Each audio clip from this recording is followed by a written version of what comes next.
Thank you. If I want to sleep with someone, I do it. And I am a monogamous slut. Can I say that on air? Yeah, I think you can. Great.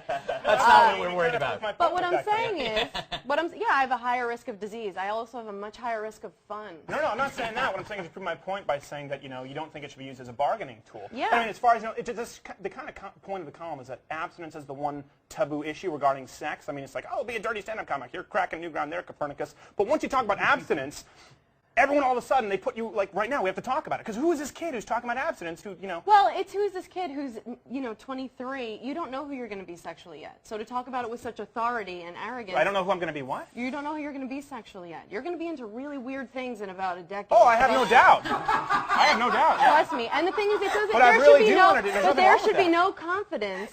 You slip by the dirty comedian thing. But honestly, you call yourself a comedian, but you don't do it that much. Like I go fishing a couple times a year, but I don't introduce myself on TV as a fisherman. Wow. Well, it's not really personal for a concept about abstinence. It only takes that one person, though, and there's no contract that the person's not going to cheat on you because they're abstinent.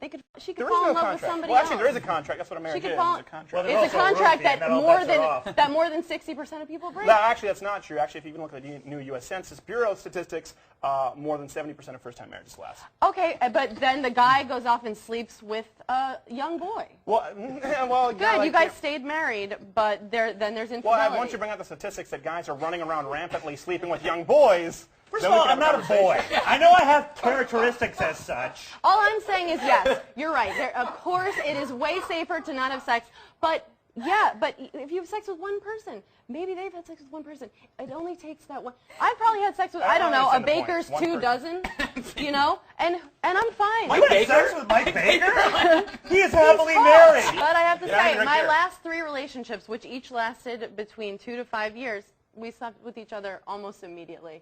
And it's because I knew that I wanted to be with them, Except that why'd you kill them? Except at the 5-year mark. Why don't you move here, and then you'd have a bigger place? Do you like it here? But, I mean, I don't fit in here, just straight up body type. Like in LA, my arms register as legs. They're just like, why is that octopus on Sunset? Is that? Well, last time I was here, right from the show, I got courtside tickets to a Laker game. That's fun. Yeah, because my business agent thought I was mad at him for sexually harassing me. But no, I'm like 30. This bitch is crazy, yo. 30, so I'm just starting to really appreciate that. You know what I mean? Well, it's true. I can't speak for everyone. I'm not like sexually harassed, but in your 20s, I feel like you walk around, like you'll walk past a construction site and be kind of like, oh, like don't look. But then in your 30s, I'm just like, what about this? Yeah. Like, how about, it's like my skirt's over my head. I'm like, ah. I look like I've been feeding, and I'm eating popcorn the way I think we all eat popcorn, which is, at first don't you always kind of start out kind of like lying to yourself? Like, oh,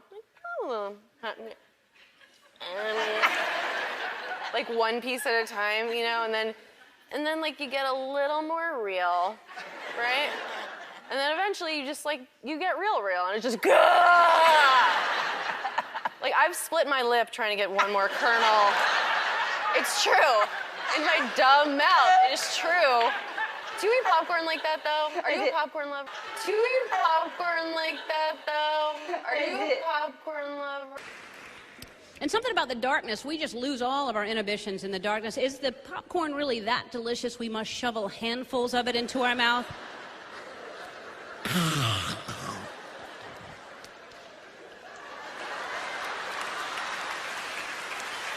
Do you eat popcorn like that, though? Are you a popcorn lover? I don't want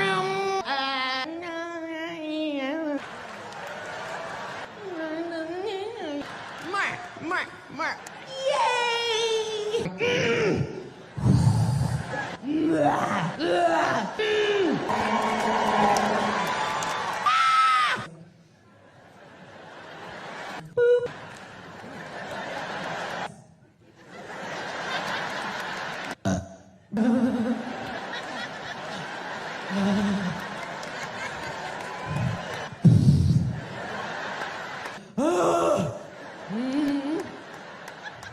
Hit the moving target.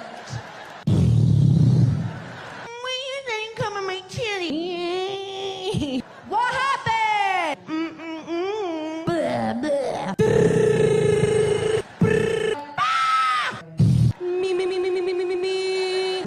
leather, yellow leather.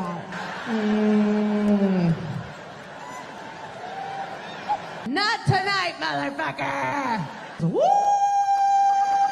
You wanna take a ram it. Oh, what's up now, internet? Like, oh, let me hit that dick hole. I do. And you're not coming with me. Hi, Mimi. Really? Really, it's me. We are following up on a story that we brought you last night on the 10 o'clock news. We are hearing from this man that you see in the photo right here. Comedian Amy Schumer actually took this picture and posted it on her own Instagram page yesterday. She says this man tried taking a picture of her on Saturday morning when she didn't want him to. Schumer also says he wouldn't take no for an answer. Well, tonight we are hearing from that man who says what the actress and comedian claims is not what actually happened at all.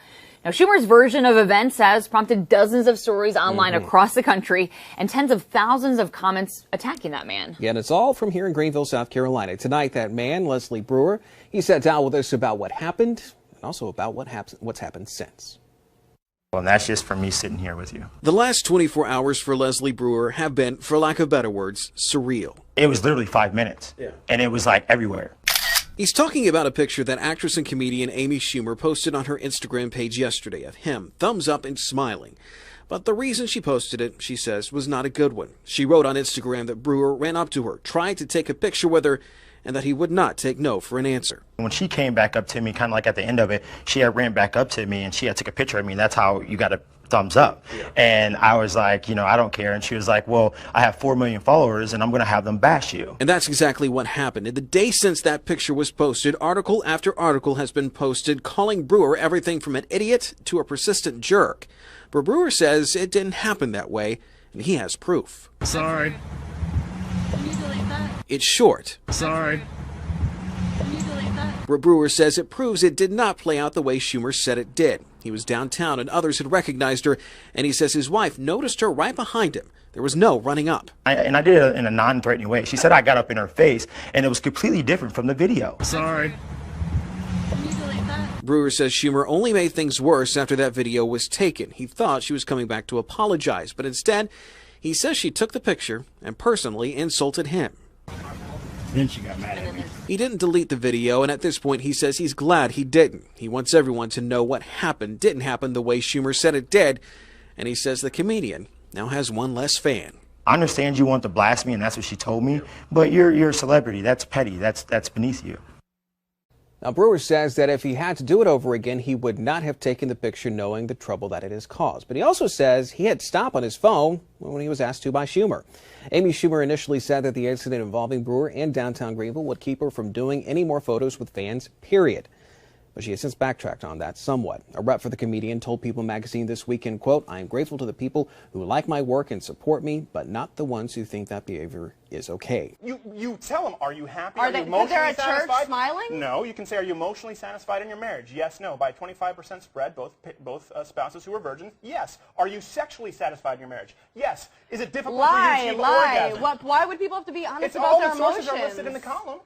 Every single source listed. These are things that have been used by the Kinsey Institute. What I'm saying is, who cares what they said? A lot of people say they have happy marriages, even in therapy, when they're miserable. So the 25-point spread doesn't matter because only the people who would be lying would be the people who are abstinent?